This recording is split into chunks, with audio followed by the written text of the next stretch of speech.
welcome to the Bourbon and Ballistics podcast, brought to you by First Line. I am your host, Joel Potter, and today we have Russ Bacon from Nevada Cerakote. Joel, how are you? Good, how you doing? Good, man. Thanks for coming to my shop. Absolutely, thanks for having us. Absolutely. One of the few places we'll actually probably get to have a private cigar inside, so absolutely. Definitely appreciate that. We're an equal opportunity cigar place here. What are you smoking on today? I have a Cohiba Red Dot. Nice. Yeah, it's one a of your favorites? Good easy smoke. I mean, I usually smoke a little bit shorter one, same ring size. I think this is like a 50 by 6 or whatever. Usually it's a good quick smoke, like out on the back patio. But it's getting so dark and cold now. I only have about, a good 45 minutes to sit out on the back deck by the time I get home. So get home too late. Yeah, exactly. Yeah. So cool. Right on. Yeah. Now what do we got in the glass here? We got the Waddy Boone and Son American whiskey. Got this from my buddy Kevin down in Minnemeat Deli, and took a chance on it. I didn't know anything about it, and I like it quite a bit, as you can tell. Yeah, you're doing pretty good on it for just getting it. Cheers, man. Well, cheers. Thanks for having us. You bet.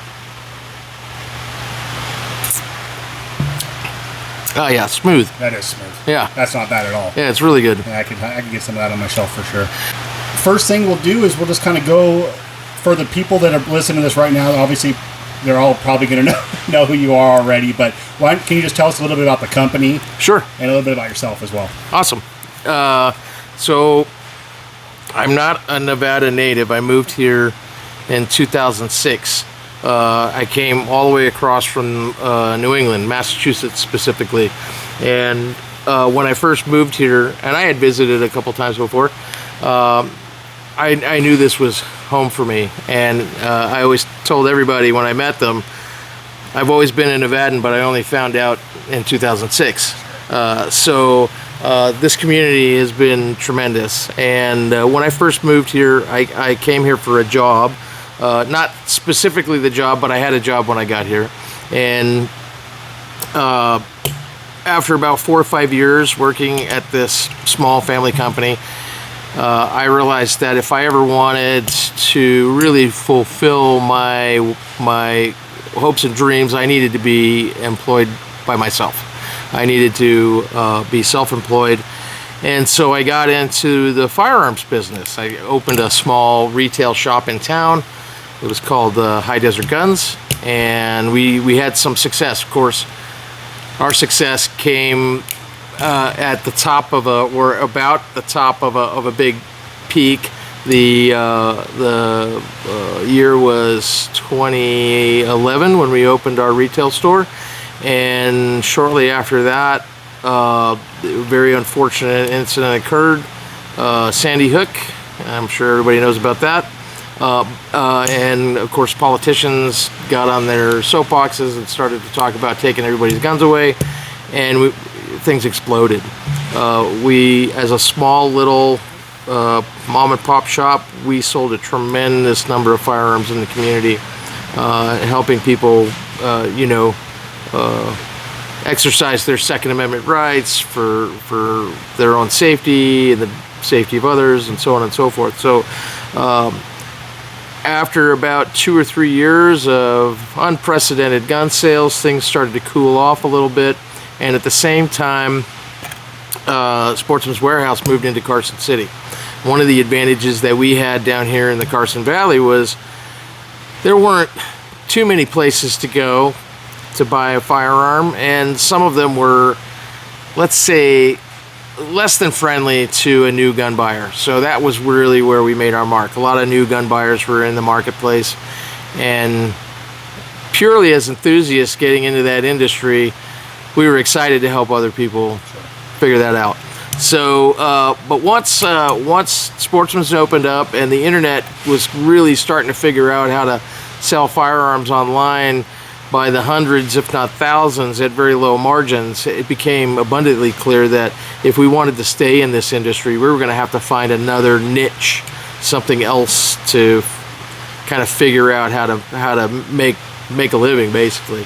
So I bought my first bottle of Cerakote from Brownells, having experimented a little bit with another product that I won't talk about, but basically they're they're the fancy equivalent of house paint in a bottle, specifically for firearms. And so I tried out the Cerakote, and my gosh, I mean, it was everything I ever wanted it to be, to turn a gun coyote tan. That was the first gun I painted that we sold in our retail store. And the second I put it up on the wall, it disappeared. Somebody bought it. And we made quite a hefty profit on it just by adding it into this color, because none of the manufacturers were really doing this yet. That's what I was going to say. You got in the game pretty early, yeah. right? So yeah. So that okay. Yeah, we kind of dipped our toe in the water. That was like 2012, 2013 when we first started messing around with it. So about 2.5, coming up on 3 years in business. And so I did a few more tests, you know, like stuff that we had bought. I painted it, took it apart, painted it, put it back together, and by gosh, if it didn't sell out, you know, like immediately. So it was then when I realized that was going to be the new marketplace. So I started really paying attention to what was going on at SHOT Show and so on and so forth, and it still was in its infancy. And I told my business partner at the time, and I remember like it was yesterday, I said, Larry, this is the future of our business. We shouldn't be too concerned about us selling product. We should really focus on figuring out how to become a player in the Cerakote market. And for those of you that don't know, Cerakote is a ceramic-based polymer elastomer coating, and it comes in about 100 different colors. So we can pretty much paint any gun, anything. We've got a shotgun in the other side of the shop that we're working on for a hunter. It was hydrographics dipped, and everybody's probably seen hydrographics. It's like they take a firearm and literally put it into a tank of water with a thin skin of an image. It's like a photograph that wraps around using the pressure of the water. It sticks to the firearm, and then you pull it out and you spray it with clear coat, and it looks like a picture wrapped around the gun. It's great because it's very accurate, but it's not great because it's not very durable. Over time, it'll wear away, especially where you hold it and so on and so forth. So Cerakote, being ceramic based, is very tough, it's very hard, and you can do camos, you can do patterns, you can do, you know, we put a shark's face on this guy's shotgun in a desert camo. So he's got, like, on the A10 Warthog, it's got like the teeth with the eyes and stuff. So anyway, so we've been doing Cerakote since about 2014. We got certified, and now we've built a pretty good sized company just on Cerakote. We sell very few firearms these days. Good. Yeah. Now, is there, as far as the Cerakote industry, minus the patterns that you guys are doing, colors, I mean, is the Cerakote industry changing much since you first got into it? Yeah, for sure. I mean, you know, techniques evolve as you go. When I first got certified with NIC Industries, the parent company of Cerakote, they were very, you know, I don't want to say militant, but they had very specific handling restrictions on, this is how you do this, you spray this, you don't touch that, you know, very, very regimented protocol. As time went on, and as Cerakoters like myself, and there's a few other guys that I know in the trade, started to kind of develop our own little techniques, we started to, like, throw the rule book out the window and do stuff like, you know, you spray on Cerakote, you put it in the oven for half the time you would to flash cure it, so it's still kind of not really hard, but it's not really soft, and then you pick up a Brillo pad and you kind of scratch it and make it look like it's been dragged behind a truck, and then you put it back in the oven, and then you take it out and take some steel wool, and then you put another color over the top. So we all experimented with different techniques, and one of the things that we kind of gravitated towards was using lasers with Cerakote, and we actually started imparting patterns, very difficult, very complex patterns, onto Cerakote, either by exploiting the base colors that made up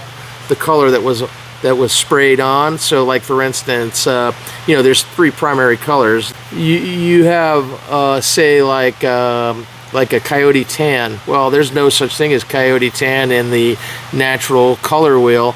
It's a combination of a bunch of different colors. So at different frequencies, power, and speed, you can exploit different colors out of that base color.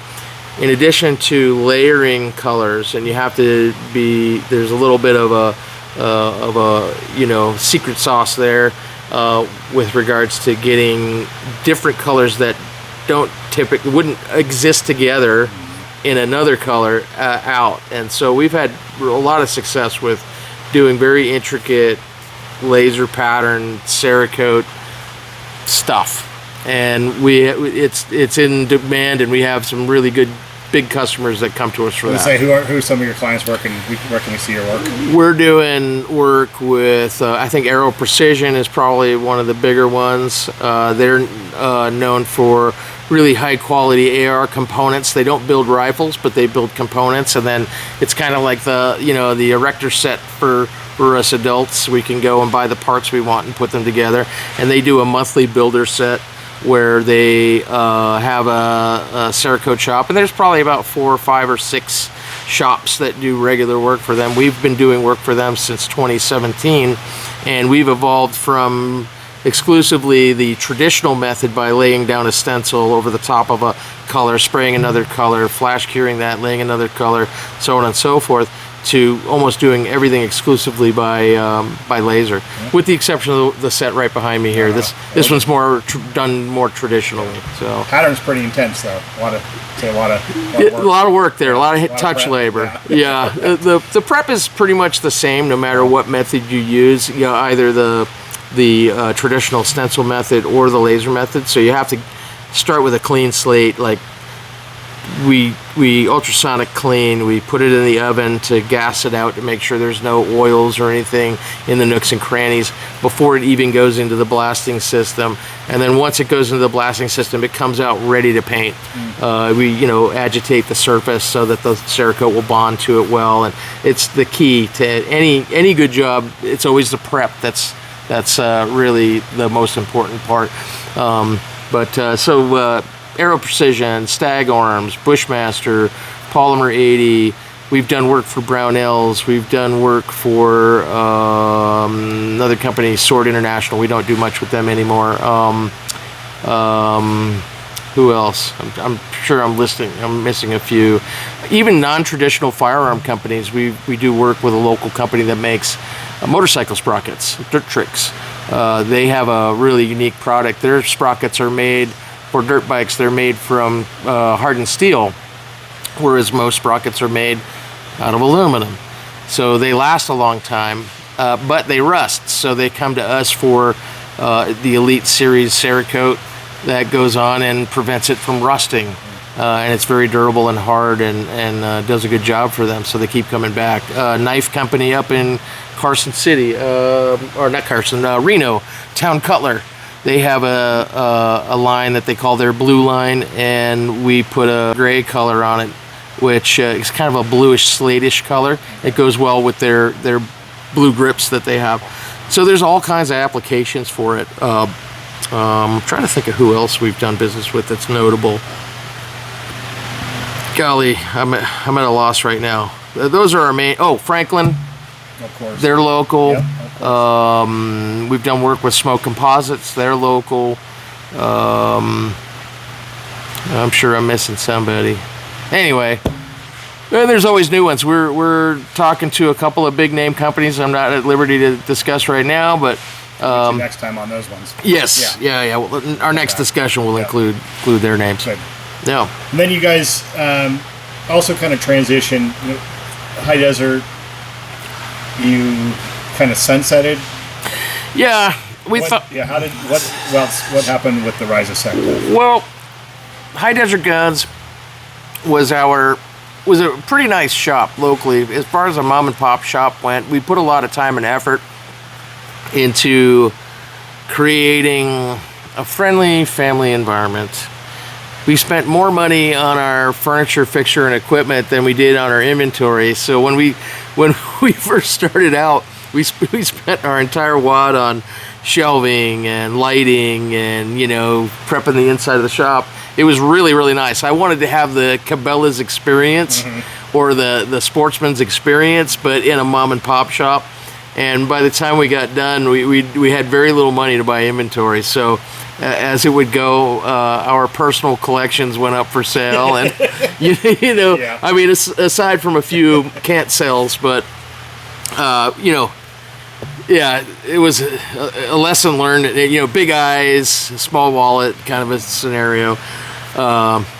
So once we made the commitment to go and really focus all of our attention on this budding market in Cerakote, hence the creation of Nevada Cerakote, we kind of put the retail stuff on back burner.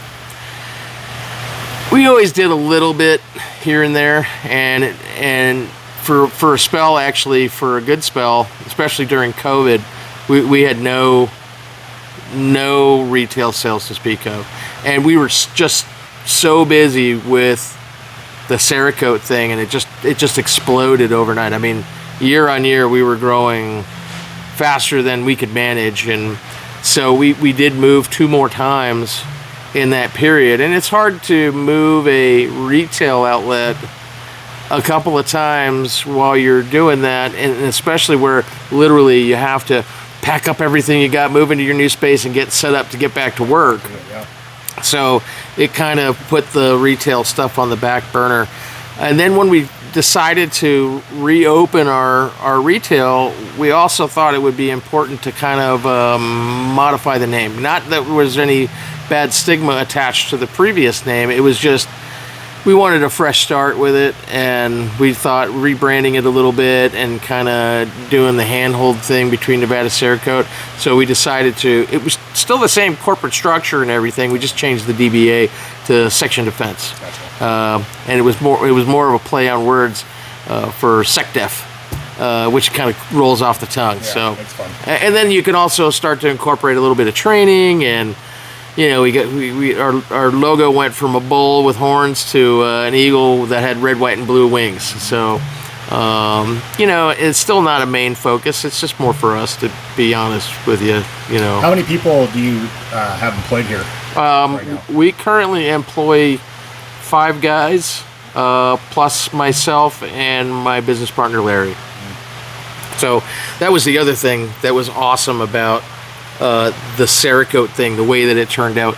It was always Disconnected. Oh, something got disconnected. It was always my hope to actually bring revenue in from outside of the local community. So, like, not rely on the local community to support my needs, my family's needs, or my employees' family's needs. It was always my hope to bring money into the community from outside so that they could spend their money within the community at other small businesses.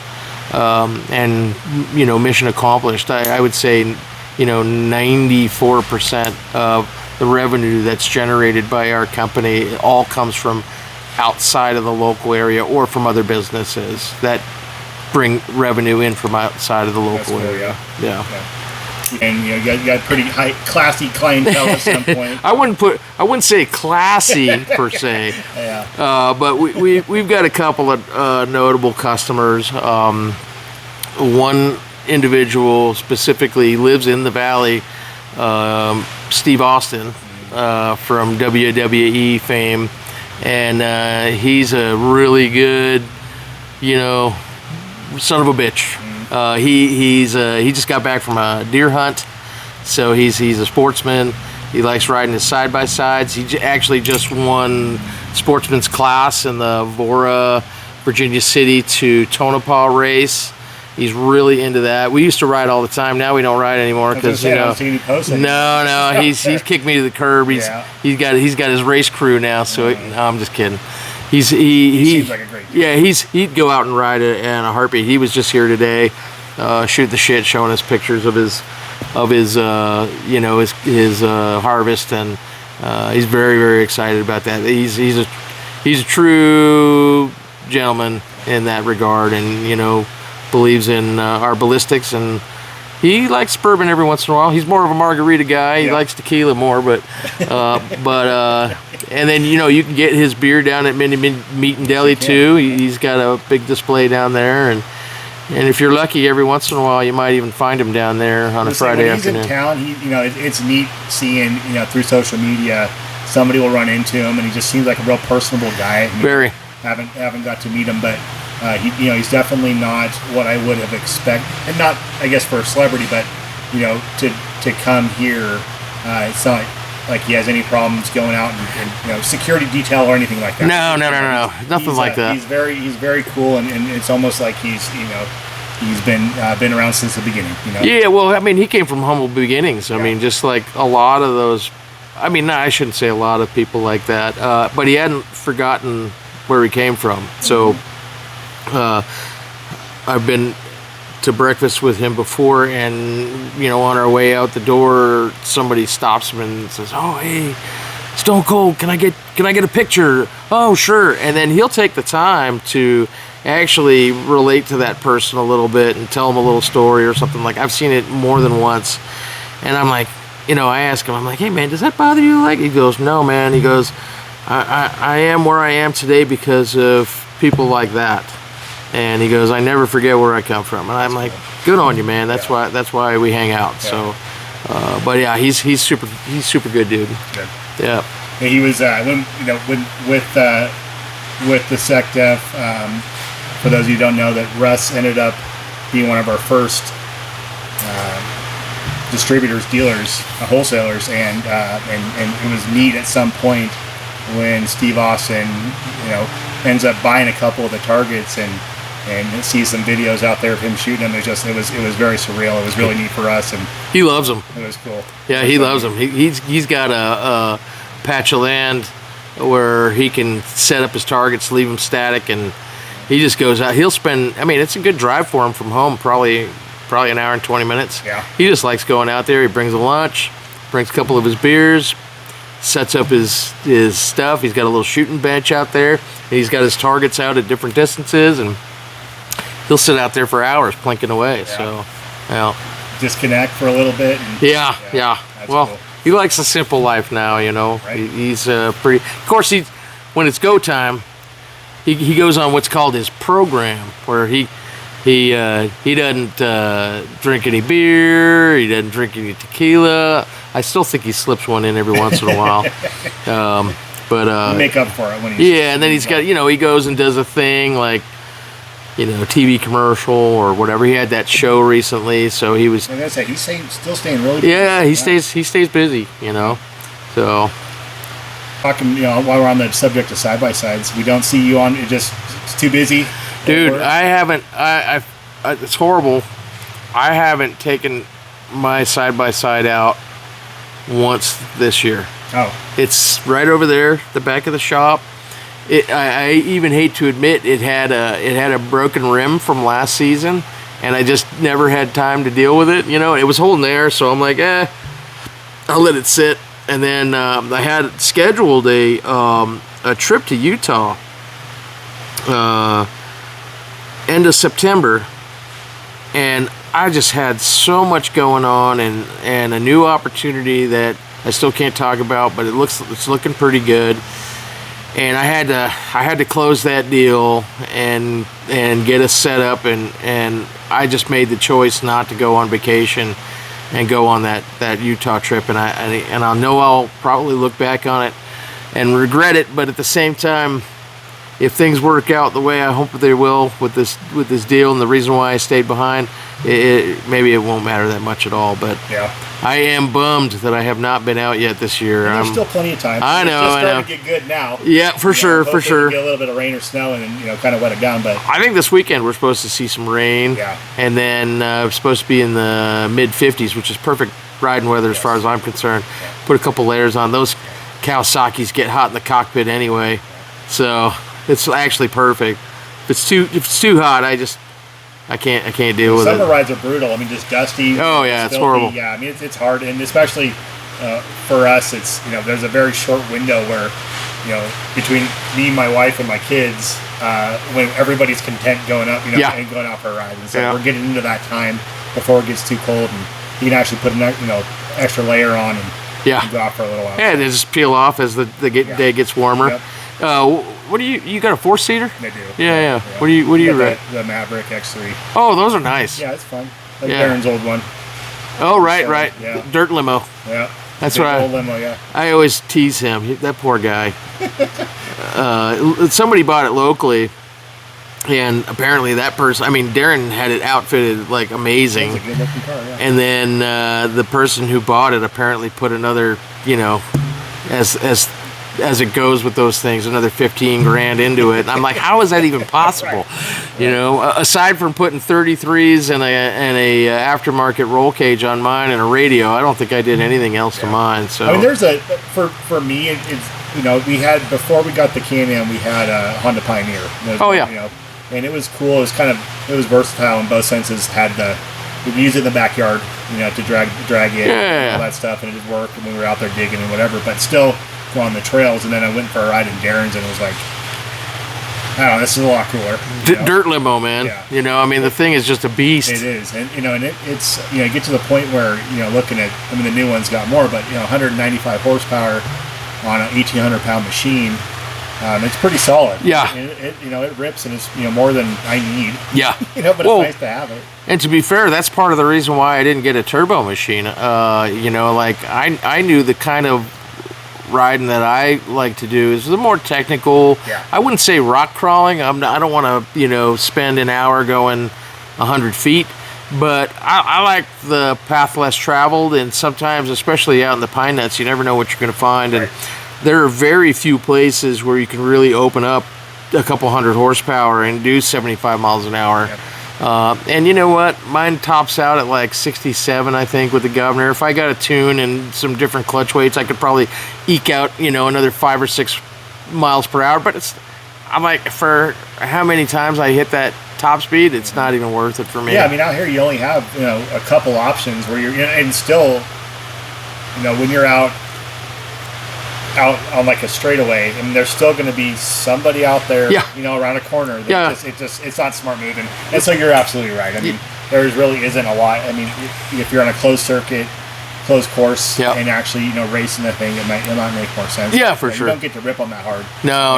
And especially, like you're saying, on the pine, it's a little more tight, technical, and having all the trees out there. So Steve even talks about that in his racing. He's got a naturally aspirated Kawasaki 1000, just like I got. And they put a long arm kit on it, and they move the radiator to the back, and they need to do all the race ready stuff.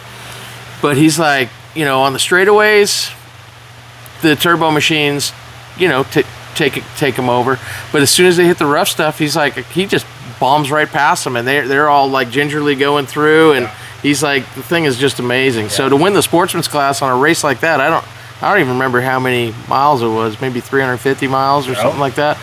On that run, he's like, he beat the next competitor by a half an hour, and so it all depends. I think the 4-seater and that length of your machine is probably very comfortable for the family, and you probably have extra storage space and all of that. So that's cool. We get to hide, or get to hold all that. We do every year annually. A couple of years ago, got invited to a group of buddies that have been doing this ride up from our house to Virginia City, and the ride on the way there is like a 6-hour event. And they just stop and have lunch out in this meadow and stuff. And we get into these tight little technical sections where the 4-seaters are having to do like Austin Powers turns to get through around trees and stuff. And it's always the 4-seaters, on the radio and the comms. It's like, who's holding us up? It's, it's the limos, back there, But like I said, we got everybody's gear, and it takes us a little bit longer, but they're still pretty agile and fun. They're fun. Good times, man. Yeah, it is. So what else do you got going on? Anything exciting? I got to go to Kentucky in the spring and go do some barrel picks with my buddy Kevin. That was an amazing trip. If you ever have the opportunity to go to the birthplace of Bourbon, I highly recommend it. Yeah. I was just blown away. I would say Maker's Mark was probably my favorite experience, and their facility, their campus is just beautiful. And I got there right as spring was starting to spring, and the weather was beautiful. It was warm, and the grass was green, and I mean, it was just awesome to see the whole process. And we were fortunate enough to kind of get a little bit of a better look behind the scenes than most people were, because we were there to pick a barrel. And but by all accounts, it'll probably rival my last trip to Utah on the side-by-side as far as the memories that I created there, and the people I was with, and everything. So unfortunately, Darren didn't get to go on that one, but my buddy Steve and then Kevin and Kevin's wife. Darren actually just got back from a trip. Well, he's not back yet. He's in Florida. He extended his trip down there. Just what an experience. And then, you got the downtown scene where, there's a lot of heritage down there, Foresters down there, Rabbit Holes down there, Angel's Envy, Michter's, Peerless. All right, let's talk about Peerless for a second. Yeah, let's. Peerless is really on the edge of the no-go zone in Louisville, Kentucky. There's definitely an area that you're safer to stay inside of, and the Peerless facility was kind of like a last-minute visit, but they are one of the oldest original still surviving. Of course, they got shut down for a while, and then they reopened, but they even went and bought back their old distiller's license to keep that heritage strong. Yeah, I mean, it's really cool. And they proudly display their license number on the front of their building, and it's a very unassuming building. It looks like kind of an older factory on the edge of town, more or less. But man, you go inside there, and the story they tell, you take the tour, you get to see the column still when you first walk in the door. They have this really nice receiving area with their merch and stuff, but you walk in and they've got this 3-story kind of indoor windows going up, and you can see the column still, and then when you take the tour you see it from the other side, and just a really cool spot. They don't get all the fanfare that Forrester and Michter's does downtown, but I'll tell you what, if I could go back, that would probably be one of the main highlight visits. Really? Yeah. Yeah. All in all, how many distilleries did you get there? Golly, we were only there for 4.5 days. And that was the sole purpose of being there? Yeah. Yeah? To go do awesome. go do the barrel picks, Knob Creek and Maker's Mark, and then hit as many distilleries. We went to Heaven's Hill, we went to Willett, and doing tours on those. Forester, Rabbit Hole, like I said. There's a couple we didn't get to. I can't remember all the ones that we got to. I'd have to look at my photographs. I took pictures of all the places that I went, of course. And but just the experience alone was awesome. We stayed in a Airbnb right on, I think it's 4th Street. That was right on the river. So 4th Street on one side, river on the other side. And walk out the door, and Louisville Slugger Factory was just a block down, and it was super awesome. It was a great time. They have I had when I was younger, I worked at a magazine, and we got to go there for a convention every year for work, and it was a neat town. I didn't really get to stray too far, and at that time I wasn't yet. I was still probably just shotgunning beers and stuff, and it wasn't quite as distinguished as I am now, or drinking whiskeys and stuff. So I would have had no business being in there. But I wish now knowing what you know. Yeah, I definitely I would like to go back. And do the Bourbon Trail, and it would be fun to go out there and see. Because there's an opportunity, I think, when you go visit the distilleries, and you get to see. For my birthday this year, Corey and Rachel and Bree took us to Allen, to Frey. And so we went out there, and it was the middle, I think it was in the middle of think it was really close to my birthday, actually, so end of February. So it was snow out there, and it was cold, and we were pretty much the only people that went out there. And you got this, kind of behind the scenes tour, which was neat. Like, we got a lot of, they don't usually do this. At least that's what they told us. Nice, yeah. But it was neat going and seeing more of the process because I had never, been privy to that before. Yeah, it really is a cool process. It's amazing how they turn, mash into this right here. This next one is Sweetens Cove, Tennessee.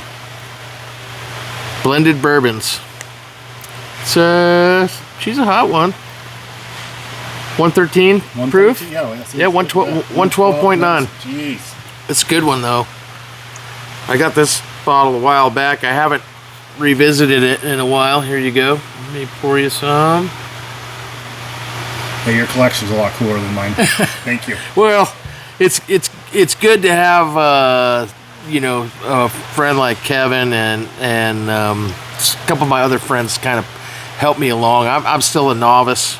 And that's one of the things I want to do. Getting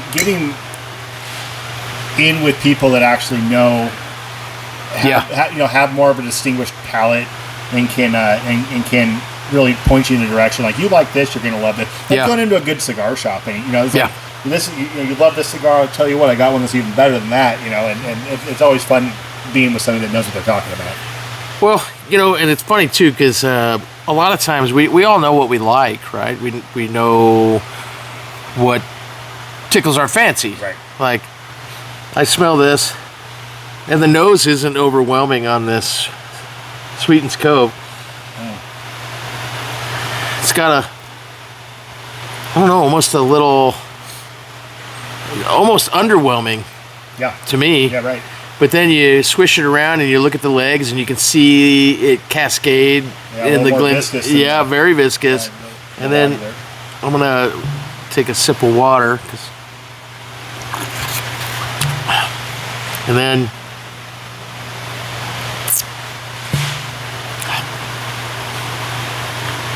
oh wow. Yeah, that's just, I like that. I can't necessarily pinpoint the flavor notes. I don't know. That is it's different. That is very different. That's really good. It's got a great finish, a good mouthfeel, but to identify the individual flavor notes in there, I mean, it's vanilla and caramel and this and that and the other. I'm more of a I like what I like kind of a guy, and I like this, and that's why I bought it. I have Kevin's great. He will get a case of something like this in, or a couple of cases, and he'll crack open a bottle and let everybody try it. And then from there, I'm like, either I like it or I don't. So now Kevin's the owner of Min and Me. Yes. Correct. Yeah. All right, just want to make sure, just clarify that. Yeah. And so he's a big whiskey guy. Oh my God. Yeah. Long story. I'll make a long story short on how I met Kevin. So when I moved here in 2006. I lived out off of East Valley Road, and I worked off of Airport Road. And going through town, stoplights, traffic, it wasn't as bad as it is today in terms of going through town. It's crazy going through town now. But, I was always looking for, like, different routes to get home. And so I would take the exit by off of 395 right before you get into town by the Carson Valley Medical. Okay. And I would cut through Windhaven, the housing development. And I happened to notice when I made that cut through, there was a grocer called Lyris. And it's where there's a church there now, I think, by Minden Village. I don't know if you know that area back there, where they have the sushi joint is, and the Mexican food restaurant and stuff. So I saw Lyra's Market, and I went in there, and I would do my grocery shopping on my way home, and then I would cut through Windhaven and then go up Buckeye. So I avoided downtown altogether, and I'd get up to East Valley, and then I'd be home. So I was in there looking at the craft beer aisle coming from back east. I think maybe we were a little bit earlier on some of the beer selections. We had Sam Adams was like our big beer out there and others, and having been in the food and beverage industry as my first career, looking at the beer section and picking up a couple things, and this guy walks over to me and he goes, "What are you looking for?" And I said, "Well, nothing specific, but I used to make black and tans with Guinness and Schmittix instead of Guinness and Bass." And he's like, "Oh, what's Schmittix?" And I'm like, "It's a Guinness product, and it's kind of like a darker ale or whatever you want to call it. I'm not quite sure. I haven't had it in a long time, but it's almost a red ale, but I don't know. It was by Guinness, and they drank it out in Scotland. We made black and tans out of it." He's like, "Oh, interesting. I've never heard of it before." I'm like, "Yeah, it's pretty good, but I'll take some Bass." So I made black and tans, Bass, and Guinness. Well, I'll be darned if I didn't come back in the following week to do my grocery shopping, and Schmittix was in the cooler. Oh, no way. Oh, how cool is that? and he saw me come in to do my grocery shopping, and I saw it on the rack, and I'm like looking around, and he comes from around the corner. He's this guy. He goes, "What do you think?" I'm like, "Dude, we're gonna be friends." Best friends. Yeah. So he that was the beginning of our friendship. That's and cool. And then he opened up Minden Meat and Deli at the same time I was opening up my retail store in town. Oh.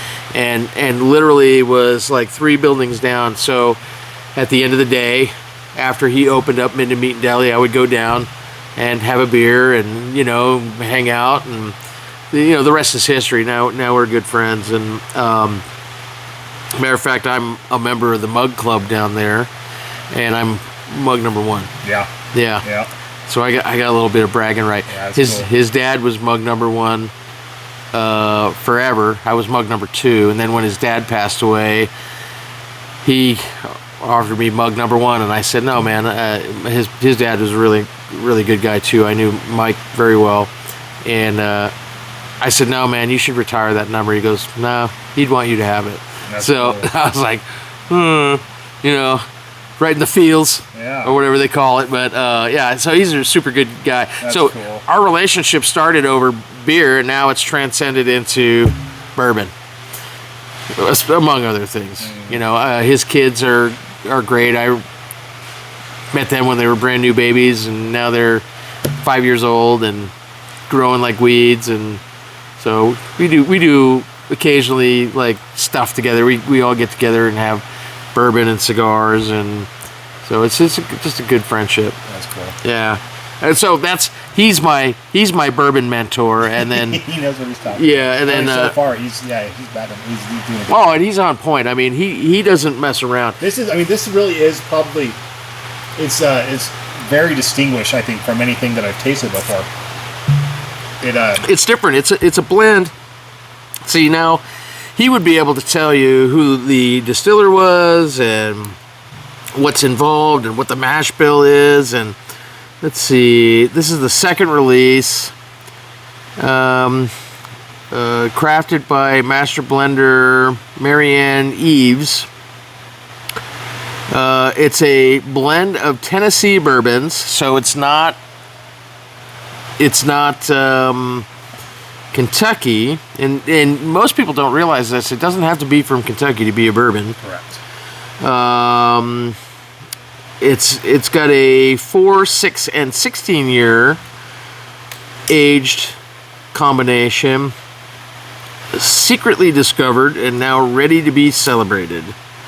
So, no idea who the different distillers are. Do some research on them. Yeah, I mean, I don't get down to the nitty gritty like that. I just like it or I like what I like. Yeah, I think that's really the point. I mean, to go sit in a class and try to learn that seems kind of counterproductive to me. I mean, it defeats the purpose as far as I'm concerned. Yeah. I mean, first of all, the number one rule about bourbon is it's meant to be shared, and you want to share it with people you like, and hang out and have a discussion, kind of like what we're doing right now. Right. So, I mean, there's some people that just go way over the top with it, and I respect that because it's a knowledge base there. But I'm at the point now where I feel like I've reached the saturation point on my brain. Like I've got way too much information in there, and I just don't have any room to fit anymore. So Clear the cachet. yeah, Yeah. There's a point where you're going to, and I don't remember who had said it, but you could talk about notes all day long. Yeah. You could say vanilla enough times, and then the person that's actually nosing that or chewing on it is they'll pick up vanilla. Oh yeah, there it is. Yeah, and I think that's it kind of degrades the work that gets put into every single one of these bottles that you end up drinking off of. But the flavor, the mouthfeel, the finish is all, I like it. Yeah. Yeah, it's a fun one. Mm-hmm. Well, thank you for letting me try that. Absolutely. This was a 2021 release, so I've had this bottle for a little while. Matter of fact, the cork needed a little bit of help to come out. It's been a minute since I've had it. I thought I was going to break the cork off in that one. But I mean, that's what comes with having a few bottles in your stable. Yeah. Unfortunately. What's your collection looking like? You got a lot of. I'm all over the board. I found that I kind of have started to lean a little bit more towards rye because I like the spice on the rye. Okay. So I think, but just recently, that Larceny, man, I'm telling you, I think that's what does that say, 2020 on there? What's it say on the tag? It's a freshie. Yeah. Yeah. The latest release, I think I was telling you before we started talking, I picked up a bottle. Kevin gave me a sample. I'm like, oh man, I got to have that, and wanted to add it to the collection. And I've got 2020, 2021. This was a 2023. I missed 22. And they've all been good. I haven't tried that one, but the other two are fantastic. And I picked up a fresh bottle of the 23. Never even made it home. Got a phone call. Darren got a phone call from a friend, Mike, and I don't know. Do you know Mike? Don't know Mike. Mike Lawton. We call him Tracksuit Mike because first time I ever met him, he was wearing a tracksuit. Okay. Yeah, and then he's kind of got a East Coast New Jersey vibe. So I also call him Jersey Mike. Okay. But he's from Vegas, so I don't know where that came from. But same. Went over to his house. He had a fire pit going. We busted out a couple cigars. Next thing I know, we're into the bottle, and there was 5 of us there, and gone. It was gone. We all drank responsibly. Of course. But it was that good. I mean, it was like pass it around. Lower. It's a barrel proof, but it did not drink like a 120 proof or plus. I think it was a 124, 125 proof. Very mild, very, very good flavor notes. So I've been on the Larceny train for a little while. Elijah Craig obviously is always good. E.H. Taylor. I've been gifted some really nice bottles too. I recently got a bottle of Hibiki 10-year Japanese. Okay, I was gonna get to that. Yeah. Okay. It's like a malted, I guess. I don't know much about Japanese whiskeys. Okay. So I have some questions. I mean I know a little bit. Okay. It's a single malt Japanese whiskey. It's not a bourbon. Some people just fall over themselves for that stuff. I always find it a little off-putting. I'm not a big fan. Same with Irish whiskeys. I'm not a huge fan of Irish whiskeys either, and I don't know specifically why. It doesn't have the same, creaminess, I guess would be how I put it. It's a little thin. I found the Japanese whiskeys to be a little on the thin side.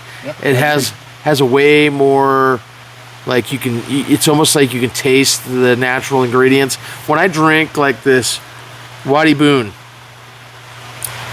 I had no idea that it was made from corn. I can't tell by drinking. I know it is because that's the main ingredient for bourbon. But some of these other ones, it's almost like you can taste the grain. I don't know. It's just my interpretation. Now, when we were, when I found this, like I said, I was telling you, I just found this at Trader Joe's. I'm very interested in trying that. There was a lady that had come up next to me and was trying to point me to a Japanese whiskey, and so I've had very little experience with Japanese. Yeah, but it was enough of an experience that I sheered away from it, and so I didn't buy it. Well, exactly. So I don't know. She said it was fantastic, and we talked for just a brief second about what she was what she's been drinking, and every time she goes to Trader Joe's, tries something new they have there, she loved it. Yeah. Right, but there's just something like maybe I should have bought it. Maybe I should have at least tried it. But I figured let's at least go with the bourbon first. Yeah. Other stuff, they just got this in this morning. So. Oh, no kidding! This is brand new. Yeah, just came. Well, we're gonna have to pop that one next. Yeah, it'll be next. Yeah. I don't know that I would ever myself buy a bottle of Japanese whiskey. Same. It's just, I can't. I mean, there's some expensive bottles out there. I mean, Kevin's got a few at Minnie Deli that are like, big money. I'm like, people actually pay that much for that? And he's like, yeah. I mean, I don't believe in paying secondary for any bottle of booze, to be honest with you. And I don't know any that I would.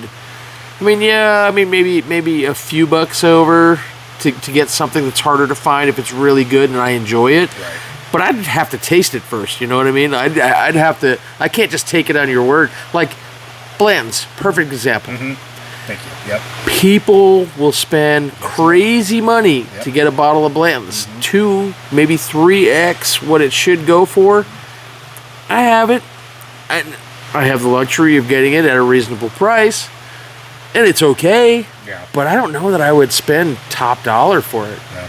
Even Pappy. For instance, sure. I mean, honestly, I don't know if it's more of a bragging right. And that's really, I think a lot of it is. I mean, you're going to run into, especially when you get to the secondary market. I mean, you're just chasing a name or an age or a barrel number, whatever it would be. And that's really it. I mean, a lot of people are going out there trying to find significant dates on a bottle or things like that. And if you're a collector and that's your hobby, going out and spending thousands of dollars on a bottle that you probably shouldn't drink, because it's Well, I mean, again, goes back to rule number 1: bourbon is meant to be shared.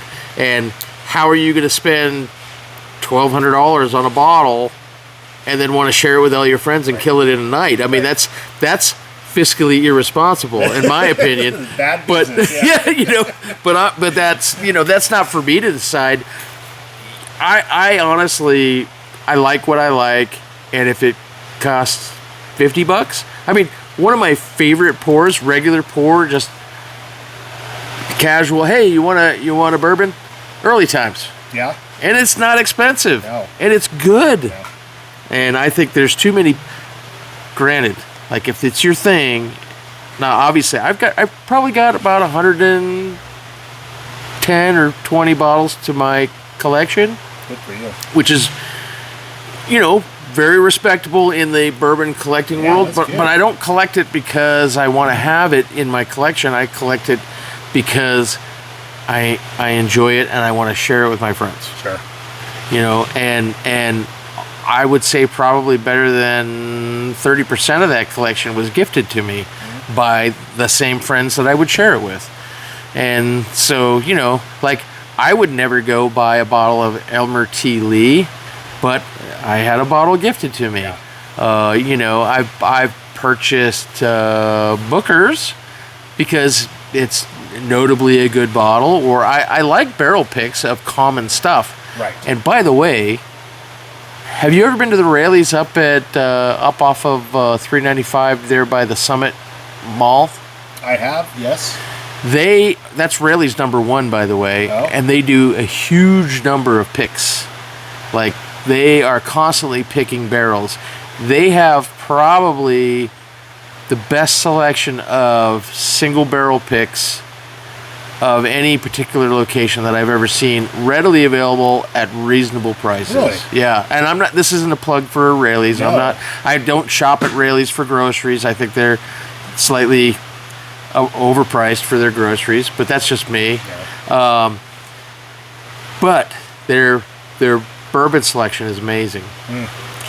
I also have another hot tip if you're ever out in the eastern part of the state on I-80, and I'm going to probably catch some flack for this for giving it up, but there's a grocery chain out there called Corey's.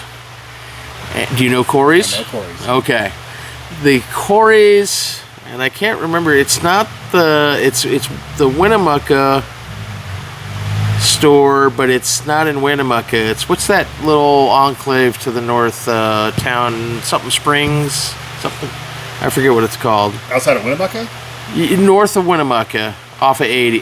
South of Winnemucca, off of 80. South of Winnemucca. It's like something Springs. They've got two. Yeah. They've got two stores in Winnemucca. Yeah. It's the one farthest away from 80, and I can't remember. Okay. If my memory fails me right now. I have gone in there and gotten some hammers. Really? For like really reasonable prices. I went in and got their barrel pick of the Eagle Rare, which a 10-year Eagle Rare barrel pick, amazing. And I'm a fan of Eagle Rare. Yeah, I mean, I think it's easy drinking. It is easy drinking. But people want to pay like 3 times what you should for that bottle. They were selling it on special if you bought, I don't know, 6 bottles or more. You got an extra 10% off, and if you had their little shopper's card, you got another 10%. I walked out of there with a barrel pick Eagle Rare 10-year for $41. Really? Yeah. I almost gave it to you. Pretty much. Jeez. I mean, and that's the part that I enjoy the most. Like, if you can find something that you like, and then find it on a good deal, like Costco is another place. Mm-hmm. I mean, you could walk in there. I found an E.H. Taylor in there for $36. Yeah. Yep. You know, I mean, that's what you should pay for it. Right. And you know, I mean, I don't know. Like, call me a skinflint. Call me cheap, but I'm not gonna spend 3 times what you should for a bottle just because everybody likes it and it's like the popular thing. Well, when you get to a certain point, like you're saying, I mean, if you are sharing this and you have, say, a group of 5, 6 whiskey drinkers, yeah, they're coming over, going to hang out for a couple hours, yeah, and you know, say, you know, every half hour refilling some glasses, you know, at the best. You know, for some other people, it's going to be a lot less than that. But yeah, if you're just, I mean, you're not sipping the whiskey anymore. You're now drinking it. Yeah, you got to be a little tactful in what you're serving at that point. 100%. $100 or more, $750 mil is you know, it kind of seems ridiculous at that point to be shoving that out at a holiday party, or you know. True. You know, but if you have a small niche of, you know, close friends. And you get together. There you go. You're going to do it over a cigar. You guys are just going to, you know, just kind of milk it a little bit. And, I mean, hang out. Then it kind of makes sense. Well, and you know, I've never been to a party either hosted or invited to where everybody didn't bring something to the table. Like, typically, that's a good circle of friends. Yeah, 100%. and typically, like anything that I would bring in the form of a bottle is usually going to be trumped by some of the people I hang out with. So occasionally I'll buy a bottle for the house with the full expectation that we're not going to crack it because everybody's already had it, but it's like just something nice to do. But I will bring some nice cigars. Like, you know, I'll go out and get a box of cigars because I know not necessarily that none of them have had it or don't have one in their collection, but I'm willing to like bring that to the table and share when I come to somebody else's house. Or when I host at mine, there's nothing off limits in the bar, you know what I mean? Like, if you guys want to try this, if you haven't had it, a Jefferson Ocean Rye, for instance, that I bought, and I've had it for maybe a year and a half, never thought to open it. It came up in conversation. I'm like, I've got that, and I went in and grabbed it, cracked it open, and everybody enjoyed it. So, you know, I mean, that's what it's all about. The core circle of friends that reciprocate that stuff. That makes it 100%. If if you're showing up to all the parties and you don't bring anything but, you know, a 12-pack of Coors Light and then expect to go behind the bar and start drinking everybody's, you know, high-dollar whiskey, you know, it's an unfortunate truth, you know, with a lot of people. You know, absolutely. I've seen it, you know, firsthand a bunch of times with, you know, with people that we've hung out with a few times, and you know, it's frustrating. You know, they bring absolutely nothing to the table. Yeah. You know, at least, like I said, a cigar or something fun, to make it make sense. Yeah. But yeah. Otherwise, just just sits on the shelf and it's just something fun to look at. Well, that's how you know. That's how you know who to not invite the next time. Yep. And that's I think that's one thing I've always known about you is your circle. Everybody that I've known through you has been a solid dude. Yeah. You got a good group of friends, and I think that at least respectful in that sense that they will reciprocate and understand that they have something they could bring to the table. So 100%. You got a good and circle. that's important. Thank you, man. I appreciate it, and I'm blessed to have these people in my life, man. I'll be honest, and I've been on the planet for a few years, and I've had people come and go in my life, and there's a reason why some of them are no longer in my life. Yeah. And it wasn't like a conscientious decision where I needed to be like, oh, I'm cutting you out. I never cut anybody out. I let them cut themselves out. Yeah. And that's the truth. And at some point, you just kind of shift away. Yeah. Sometimes for the best. I think it's time to crack your find there. I'm really. That was some big shoes to fill. I don't know. I said this was it just arrived at our Trader Joe's last night. So no, I couldn't find anybody in the store that had tried it. They said they usually do like a little tasting thing at the Trader Joe's. Yeah. When they get something new. Yeah. They hadn't tried this yet. So. And I've been to Bardstown, Kentucky, and when I tell you, if you ever find yourself out there, go check out that town. It is the coolest, town. The township itself is very, very cool. Yeah. I feel like there's a revival going on in places like that where they may have at one point not been, at the top of the game, matter of fact, I even 2 years ago went to a place called Chillicothe, Ohio, just not far from the border of Kentucky, to visit a vendor. The town was set up very similarly. There's like a building in the center of the town, and then all blocks kind of point to that town. Very, very Washington D.C.-ish as far as how they organize the roads, and this the town center revolves around the government building within the town. Oh, okay. And so everything offshoots from that, and it's kind of like an offset square block in the center where you have to go around it to go through town, for the lack of a better description. And so Bardstown was very much like that, very quaint, had a lot of history there, probably more history obviously than our neck of the woods out here.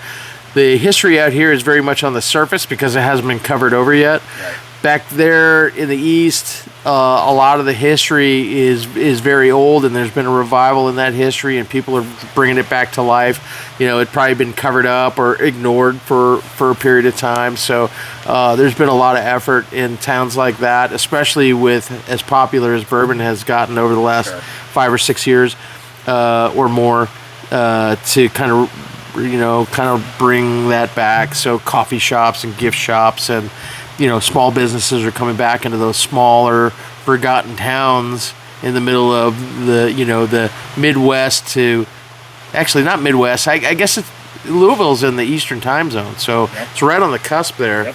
So, but it's easy to forget those places when industries fall. And so a lot of the distilleries that are out there now with the revival in interest in bourbon, they're really enjoying a revival, and as such, all the towns and the communities around there have been enjoying that same revival. Sure. So very beautiful area. So it's neat to see. Highly recommend it. All right. Hopefully, you just gotta get a group of people to be able to go with you. I'm in. Let me know. I'll bring you. The wife's definitely not gonna want to come. I can't be a tour guide, but I know I could get Darren, and I could probably get Matt for sure. Kevin's busy, but Matt, Darren, myself, and I like to drive. So when I went out there, me and Matt drove out from here to Louisville. Oh. And when we drove out there, we brought everybody's extra baggage, food in coolers, bottles for trade, which we never needed. Anyway, we brought way more bottles back with us than we brought out there to start with. So it was a good time though. It's one thing. So since I've matured a little bit, the wife and I have made it over to wine country a couple times. And the wine thing, it's wine's definitely not my thing, but going to the wineries and hearing the stories, of the grapes and all that, it's just neat to actually, when you get into the science or the history of what they're producing. I think that's one of the cool things. Like I said, when we went, my only likeness I can attribute to is the Prairie Ranch. Yeah, going out there and listening to what they've done, and going through the entire process. It's neat to see, because I wouldn't necessarily see our area being a good place for a distillery. Yeah, right? But we I guess with in the last 20 years, I guess there's starting to be more grape growers up in northern Nevada. Yeah, so the climate's becoming more favorable for that kind of stuff. In the higher or the lower areas of the state, and so it's neat to go out and hear the stories of the people that are out there. And I think that going back and seeing some of the distillers and learning more about the rich histories, especially when you go back to Kentucky and Prohibition and all that. I mean, it would be neat. The history is amazing. Mind blowing. Yeah, I would love to do that. It's funny. Back to what we were talking about with Peerless. Peerless. All cleaned out there. What's that? All cleaned out there. Oh yeah, let me rinse. It was funny back during Prohibition. The Peerless was one of the 6 remaining distillers that was able to operate under the medicinal purposes restrictions that they put during Prohibition. Side note, when I went there, I had spent way too much money on bottles elsewhere, and Peerless was a surprise to me. But I did buy one of their medicine bottle samples of their bourbon, and the current owner, 4th generation owner of Peerless, Corky, signed my bottle. Oh, that's cool. And it's like a medicine bottle. I'll never drink it. Right. And it was like, $8 or whatever it was, but it's got his signature on the back. Neat. It sits on my bourbon shelf as a display item. And do you have, in your collection, do you have some stuff that it's a lot of stuff that's just a no-go, just there for... I think that and my little Elijah Craig barrel-shaped hand grenade that I got at the distillery. Yeah. Those are the only 2 that'll be a no drink. That's more for display than anything else. Other than that, you see it, you want it, we're opening it. So there's nothing over the top there. I may save one of the Elijah Craig barrel picks from Minute Meat and Deli for a real special occasion, because it's that good. Yeah. I have 2, which fortunately, but other than that, no, there's nothing off limits other than those 2 special. That's cool. Bottles. All right. So this again is the Rowan's Creek, straight Kentucky. Glasses are half empty. That's a good way to look at it. Let's check the. Oh, that's real quick. Let's see what. Just a little rinse. This was $35. So I don't. Price is not important. No, it's not. When it comes to something like that, that could be a complete sleeper right there. One. Yeah, you never can tell. I'm really excited to try that. Oh, heavy pour. Yep. I hope you like it. So do I. It's got. I like it better than the Sweetens. How are the legs? The legs are not bad. Under the right conditions, that'd be a bottle kill bottle. Yes. You know what I mean? It's not. For the price point, you can drink a lot of. No, it's delicious. The color is beautiful. It is pretty. I mean, the bottle, if you're just listening and not watching, but it is very simplistic in nature. Very simple. It is. Rowan's Creek just had somebody draw by hand their label. Yeah. Looks like it. No, and you know what? I mean, Those are my favorite sometimes. so one of the things that I learned about the Booker line is that most of the labels were handwritten back in the day when they first came Makes out. sense, yeah. And I mean, it kind of is reminiscent of the, you know, the Bookers and Little Book labels that It's you like would a have. pirate's map. Yeah, you know, I like Where the to go, I think. I like the kind of, you know, artificially distressed Yeah. parchment Yeah, and it's the rough cut sides and Yeah. a very simple bottle. It's like a wine bottle, Yeah. and not to discredit the shape of the bottle or the label at all, but I mean some bottles. I mean, like that reminds me of Booker's a lot in terms of its packaging. Yeah, I have to do a little research on to. Like, I mean, the Waddy Boone label and bottle is very impressive. Yeah. And it just, you know, I mean, that's It screams, you know, high dollar. Yeah, that's a marketing luxury. thing. Yeah, and that's one of the things too. You know, just to quickly touch on it, but you know, the bottle shapes, labels. Yeah. A lot of times are, you know, when I first started drinking bourbon, it was like, give me an eagle. Yeah. You know, give me something cool. Give me something America. Oh, you know. Blanton's is a perfect example. Exactly. People Yes. love Blanton's because it's the bottle. It's a I mean, neat bottle, with the right. pony on the top, and Right. you got to collect all the ponies. Yep. I mean, brilliant marketing. Yes. Yeah. Yeah. If you knew getting into it that, you know, a lot of people are going to buy simply because the bottle looks cool. Yeah. You know, you don't even Well- have to really, you know, a mediocre product. Yeah. You know, like I said, and if you come in at a price point where it's like 100% I can do this. You know, me and the boys can kill this. Yeah. Go get another one. Be out. You know, under $40, no problem at all. You know, it's a nice smooth drink. It's delicious. I actually like it I'd quite a buy bit. that again. Absolutely. It's a Like I said, you got that was a it's a heavy pour. that was a lot. Yeah, that's why I can't be a bartender ever. You go out of business Yeah, really the quick. Companies would hate me. Yeah, But to be fair, I mean, $35 for this at 100 proof. So it's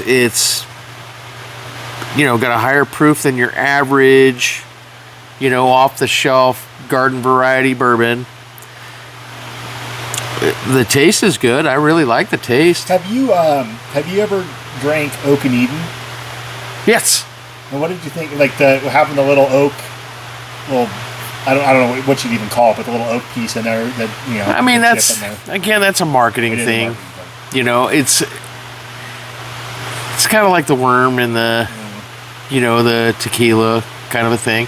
It's interesting. And you know what? I have a newfound respect and appreciation for what the oak adds to the final flavor of the bourbon. At Maker's Mark, we were given, let me think now. No, we were given one choice. They picked a barrel, and we sampled that barrel in the raw as it stood, and then we're given the opportunity to choose the finishing staves. And for those who don't know, staves are the planks of wood that make up the cask that the bourbon is aged in, and typically it's charred. What Maker's Mark does, and when you look at a Maker's Mark barrel, you can see there's a series of numbers on the bottom of the label, and that on certain blends, you know, certain bottles, and what that represents is the staves that were used to finish the aging of the bourbon in the barrel.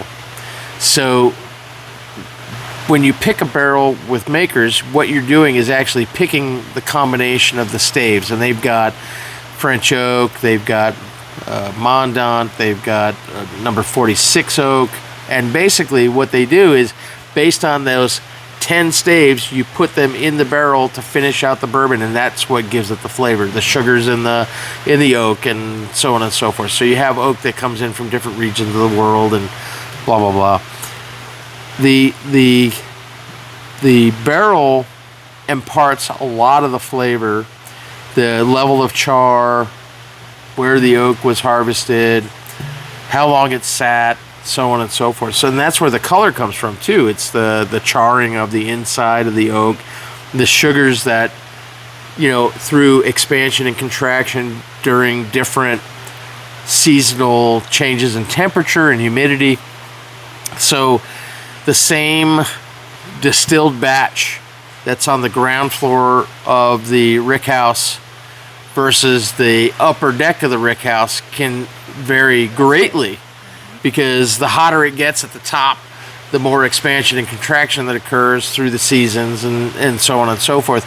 The bottom of the rickhouse stays a little bit more stable because it's not as influenced by changes in temperature and so on and so forth. I learned all of this when I went out to You sound like a professional. Yeah, no, I am a novice. Matt, Kevin, even Darren knows way more about bourbons than I do. But it was very eye-opening as to the influence of the oak that's in the barrel, that makes up the barrel, that influences the flavor of and of course the mash bill. How much corn, how much rye, how much wheat, so on and so forth. So I'm just blown away at. It's the same basic ingredients, it's the same basic process, but you can have the variety that you have based on all of those things. Yeah. And that's what I really like. It's kind of like, to be honest, back to the ballistics thing, firearms. The one thing that most firearms have in common is the center fire cartridge, with the exception of the rim fire cartridge. Until there's a new ammunition out there, there's only so many variations of a firearm that you can have. I mean, they have different packaging, they have different triggers, they have different barrel lengths, they have all of that.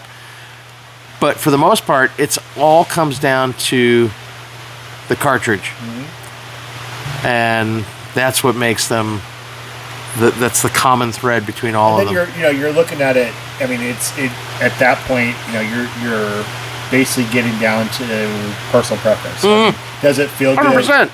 And there's a point where, I mean, reliability obviously is A1. Mm-hmm. Choosing your ballistic size and all that is personal preference as well. I mean, look at the difference in stopping power between a 9 and a 45. And then the debate we won't even get into. Yeah. The point of the story is that you can go and have a dozen 9mm pistols laid out, and somebody's going to love number 6 versus number 1, and that just comes down to personal preference. And that is, in fact, I mean, this is the same thing. Yes. With when you get into whiskeys. Very, very similar criteria from a different perspective. Mm-hmm. Like back in the day when I first started, in the business of the firearms industry, the 1911, that was it. I mean, we opened our business in 2011. So it was the 100-year anniversary. Yeah. John Moses Browning, brilliant creator. The 1911 platform hadn't changed for nearly 100 years. Few modifications, aesthetics, sights, whatever. But the function, 28 components make up the traditional 1911. Hadn't changed forever. Brilliant man. I think Stoner was probably in terms of like advancements in a center fire rifle, Stoner and Kalashnikov were probably the two later pioneers of platforms that are still relevant today. Kalashnikov with the AK-47 and Stoner with the AR-15. So since then, there's been other flavors of the same type of firearm that look, I mean, it's, no one's built a better mousetrap than Browning, Stoner, and Kalashnikov. Correct. So I respect that, and that's part of the reason why I got into firearms, was because of the respect for the composition of these mechanical things that had a purpose, that did one thing. I'm also into wristwatches. for the Yes, same you are. reason. That's right. Yeah. So, like wristwatches, firearms, and now bourbon. Yeah. You know, I mean, All the cheap things. yeah, right. Yes. I got a couple of cars too, so Yeah. we won't talk about that. But yeah, I'm very very much respectful of the innovation of all of those things, and I'm really happy for the revival in the bourbon industry, because it is a really old industry. It is. That existed long before you and I were on the planet, and I'm glad to see it coming back around and getting the excitement that it's gotten. Yeah. So I'm just waiting for like an affordable, practical railgun, because I think railguns are probably the next horizon for firearms. I mean, or energy weapons, but that's besides the point. Yeah. At that point, I think it's like cheating. Right. When you have an energy weapon. But Right. little cold fusion generators that No big deal. instead of magazines. Yeah. But this is very good, by the way. Yeah, not bad. It's a private labeled Willett product. It's probably, in like a common variety Willett bourbon, but that's a quality distillery. Bad, yeah. I like it. Reputable, yeah. Yeah, for $35, man, Right. it's a bargain. Right. I mean, for what little I know about bourbons, I would say No, it's it's- worth it for sure. It's right there. I got, like I said, it was between this and the Japanese, and I'm glad I didn't go that way. No, you picked right. Yeah, it's fun. It does taste a little on the young side. Yes, absolutely. Drinks So there's, I don't want to say it's harsh at all, but there's that little bit of that punch right after you swallow. Yep. But the finish is good. They call it the Kentucky hug.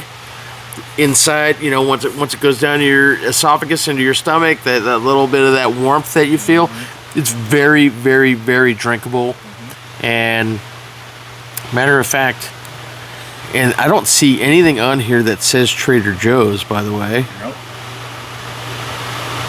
Was that Rowan's Creek? Part of the important part of distilling spirits in that region is the water. They're huge about their water out there. A lot of their water is filtered through all the limestone that's out there, and Maker's Mark makes a big deal about their water. And I think different regions, and Maker's Mark is quite a ways outside of Louisville. Louisville is not really the epicenter of bourbon. It's Bardstown and the outskirts to the south. I think Maker's Mark is maybe an hour and 15 minutes away from Louisville. Oh. So quite a ways out. And so is Beam. Beam is out that way too. I think Beam is a little bit closer to Louisville than Maker's Mark, because if I recall correctly, we stopped at Beam on the way to Maker's Mark. And so their water is like one of the bigger attributes to the whole distillation process. Have you ever been out to Jack Daniels? No. Tennessee, right? Yeah. Yeah, I've not been there. Yeah. They've actually come out with some really good stuff. They have, yeah. Their Yeah. bottled in bond stuff and whatnot. Yeah. And some of it's, getting a lot of notice. Yeah. And I think it's because, there's Jim Beam, the garden variety Right. bourbons, and same with Jack Daniels, Old Number 7. But they've done some really cool stuff. I've got a bottle of their... I've got a couple of bottles. Their 10-year, which got gifted to me recently from a good friend, Justin Fetty. I don't know if he'll ever listen to this. I'm going to mention his name because Justin is awesome, and he's also my watch guy. It's good to have a friend in the watch business. Justin has been very liberal with his bottle shares. He's bought me some nice bottles. I've reciprocated and bought him a couple of nice bottles. But he got me a bottle of the 10-year, and by all accounts, on the secondary, it's taken off. It's like they're getting some big money for the Jack Daniels product, which has always been kind of like the Outlaw Rebel bottle. But they're doing some really good stuff too. So I think everybody's enjoying the revival into the brown water as it is. Yes, so it is. yeah. It's neat. I think it's a good time. I don't think that I had the same appreciation for it when you're just shooting. Well whiskey. Just to get wasted and to come in and actually have something you can sip on. And I mean, any more shooting whiskeys is, I don't know. It's just I can't fathom it anymore. It's just Same. out of my wheelhouse. Same. And so now just to have a glass to sit around and BS a little bit with it's so much more to me than it was for sure 20 years ago. I remember not that long ago, I want to say maybe 7 years ago, Jameson was like the hot stuff, right? Yeah. And I went to, this is when I knew it kind of jumped the shark. I went to a show up in Reno. It was at some bar on the 4th Street, and they had a $6 Jameson with a PBR pounder special. And I'm like, oh, well, I guess that ship sailed, it's like, I'm like, oh, and there's some people that really like Jameson. Sure. And Jameson has its place, I'll be honest. Like, I'll shoot a Jameson, Shooter Jameson. right before golf or something, sure. limber up a little bit, But but it's not what it used to be. I mean, it kind of was like, honestly, in my younger years, it was like upper tier Jameson. Oh, we'll have a Jameson on the rocks or whatever. Right. So, not so much anymore. Right. But Gentleman Jack was also like the upper echelon. Yeah, right. And that was a number of years ago.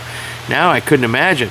Darren, funny, Darren. Mm-hmm. Darren cannot stand Jack Daniel's product. He won't touch it. Really? Because I think some of it has to do with like that stigma that's attached to it, right? I mean, the rebel whiskey. Give me a Jack Daniel's. Not so much anymore. I think they've come around with some of their products, but I am very impressed with this. Likewise. Yeah. Yeah, I think it was a smart investment. Probably end up getting a little bit more of it for the for the boys when they come over. Honestly, I want to go out and buy a bottle of it myself and introduce it to the guys. Yeah. Matt and Kevin I'd like to and see James. To see what they say about it. Think, yeah. Blind test. Yeah. I mean, I think it's legit. That's not bad. Yeah. Very impressed. Yeah, I think that back to the Jack Daniel's thing. I mean, it is one of those things that now, being as I am, a few weeks or months ago, we went up to Tahoe for a concert, and that's all they were serving was Jack. Oh, no kidding. And so I had some drink coupons, and it was like Jack Daniel's double neat, and it was a lot more drinkable than I would have remembered. It wasn't. I mean, I don't know. It wasn't as bad as I thought it was going to be. I was a little nervous in the beginning, but it was just. I mean, it's not terrible. But it's affordable. Once you get to appreciate what goes into making this, I think that helps. You start to dissect the flavor notes and everything. It's just not about shooting and getting drunk. Yeah. I mean, there's a lot of that too, but it helps to have an appreciation. Like you're saying. Yeah, that it is cool. We'll have to do a little bit of research on this Rowan and see exactly what's going on there. I don't know if we're going to make it to the larceny. I know. That was dude. I'm sorry. That was intense. I won't do that again. We started out with a couple of gooders, but that larceny. I just, after putting my CNI glasses on, whiskey of the year for 2020. I didn't realize that. Is this the same? Oh yeah. Now, granted, that was 2020. That was COVID. I think people were. Was that COVID or was COVID 21? 2020. It was supposed to be a really good year, and then it just wasn't. But I think it made me a good, a whiskey drinker that year. Yeah. I mean, it had its perks. But yeah, definitely. I've had larceny before. Definitely not the barrel proof. Yeah, the barrel proof is a game changer. It's like completely different than your off the shelf, blended down whiskeys. What I'd had is more of a likeness to like Angel's Envy. Yeah. But like nothing too spectacular. It was, but again, it's been years, so I would be curious to see what. I mean, out of all the bottles we have here, I think it's definitely the darkest. And what that... I would agree. Yeah, that Waddy Boone is close, but I don't think it's quite as dark. Yeah. It could be the bottling too, but... Well, actually, your Rowan's Creek is... actually, I think your Rowan's Creek is closer. Yeah. Well, then you got the Sweetens Cove. That's pretty dark too. This was fun. It's different. It was way different. Well, it's blended with like young and old bourbons. 4, 6, and 16. Yeah. Huh. Yeah. That was neat. I'm totally on a larceny kick right now, though. I mean, like the last two bottles that I've had from the larceny have just been a surprise. Like really good. Kind of your go-to right now. Yeah, not the standard off-the-shelf Walmart larceny, but the barrel proofs. And I think that's the only time I tried it was like a little airplane bottle. Yeah. So off the that's it was nothing. It was like nothing probably a 94 proof or something like that. Nothing too crazy. And what's the proof on that one? Like 120? 121. Mm-hmm. Yeah. I think the latest was like a 124, 125. And what surprises you about really good bourbon at higher proof, if it's decent, it doesn't drink like a high proof bourbon. It doesn't kill you with the that hit of the ethanol flavor. And that's when you know you got a winner. And honestly, I mean, I think a lot of people shy away from higher proof bourbons because they're worried about it being too harsh. But it's not at all. It's really, really decent. If they're doing it right. Yeah, if they're doing it right. Yeah, that's right. I mean, you can have some what do they call it? Hazmat? White lightning. Yeah, right. Yeah. Yeah. That's also bourbon, but it hasn't been finished in a barrel. Right. Which then ends up being really super harsh. So, but so I don't know that we'll make the larceny tonight. We might have we might have to the bed. Yeah, that pour on that Rowan's Creek, man. But it's good. It's really delicious. Yeah, Thank you for bringing it. Yeah. Hey, I appreciate you having me over here. Absolutely. I try, and to be honest with you, it's like I appreciate the organic nature of what I've been able to accomplish, and I try to be as humble as possible. It's a small industry, specifically the firearms industry, and one of the things that I like the most is going to these trade shows. Matter of fact, my first trip to Louisville was for the firearms industry, and it was the NRA annual meeting that I went to, and that was before I was into the bourbon thing, so I didn't know any better at the time, but knowing what I know now, I probably would have spent more time exploring some of these places. But the industry as a whole, and there's a handful of events that occur throughout the year, and what I've found is those who are worthy of being part of that industry and have the staying power to exist beyond the moment, year after year, they all seem to appreciate people who are genuine. And so throughout the time that I've had in this business, and I don't know how much longer I've got, I feel very blessed to be part of it. you know, you see people come and go. Yeah. And you see companies come and go. And I don't like to be the center of attention when it comes to our business, because our business wouldn't be anything without the people that make it possible. 100%, yeah. And those people are my employees, and you know, I play a part, but I'm not the only reason why we're here. And our customers play the other part.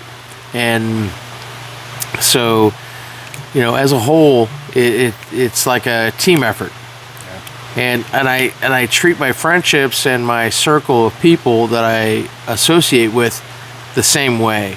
Like, as I said before, people have come and gone in my personal relationships, and it's been organic. It hasn't been like I've just drawn a line in the sand and said, you're no longer part of my circle.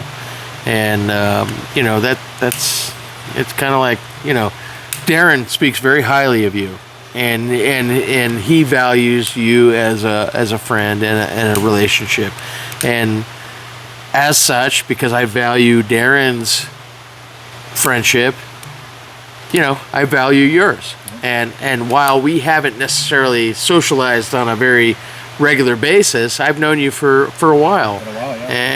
And that holds true to just about anything you do in life. Mm-hmm. So while this is about bourbon and ballistics, it's also about relationships with people. 100%. And you know, and I as you get older, you kind of choose more wisely for whatever that's worth. Yep. So yeah, you think there's a model somewhere, and I can't remember the details, but you know, you look at your high school years, and you have 100 friends, right? And then you graduate and you drop off, you know, 50% of those friends you'll never see again. Yeah. You know, maybe on a reunion if you're lucky, and then as you get older and you get in your 30s and your 40s, all of a sudden that circle becomes so small.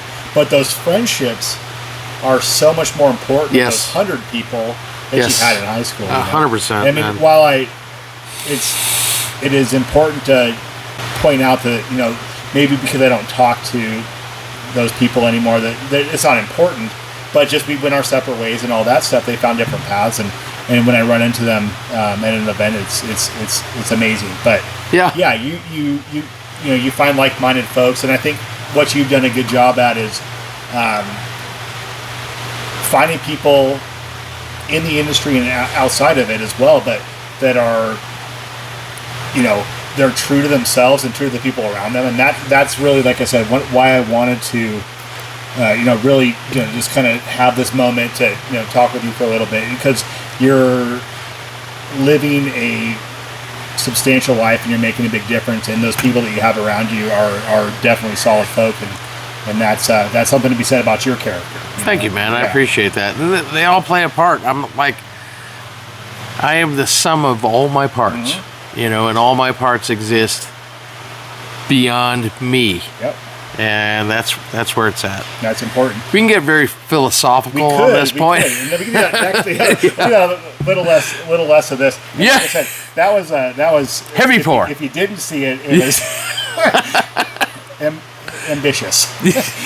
No, but very good. I'm impressed. Yeah, I'm glad honestly. Yeah. I'm definitely going to go shopping at Trader Joe's for that. Yeah. Well, is there anything? I mean, as we're getting close, the cigars are getting down.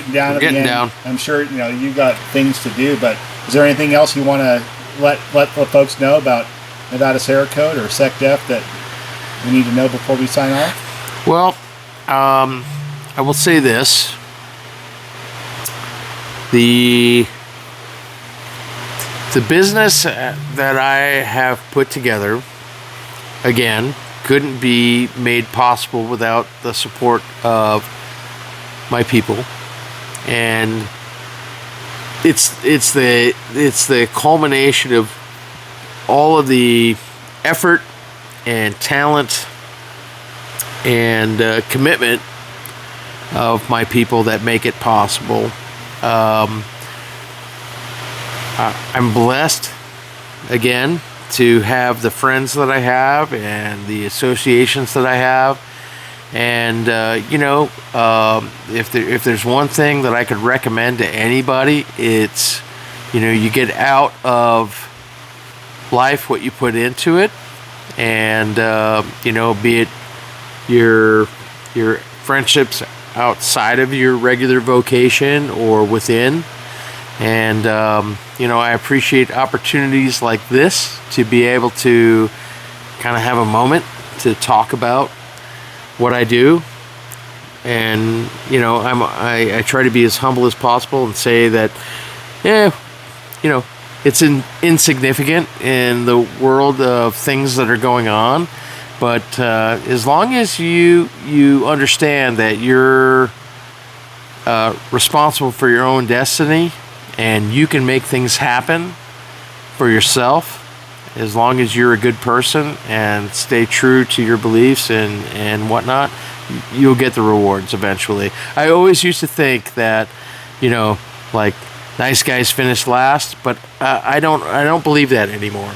I think nice guys will finish well. Mm-hmm. And anybody else who is out there who doesn't want to put in the effort, they're the ones that are actually going to be the losers in the end. So other than that, I got nothing else for you. I love it. Well, Russ, thank you for letting me come here. Joel, thanks for the opportunity, man. I appreciate this. Appreciate you. Yeah, 10-4. All right, man. In the Blue Ridge Hills, sing a Tucky.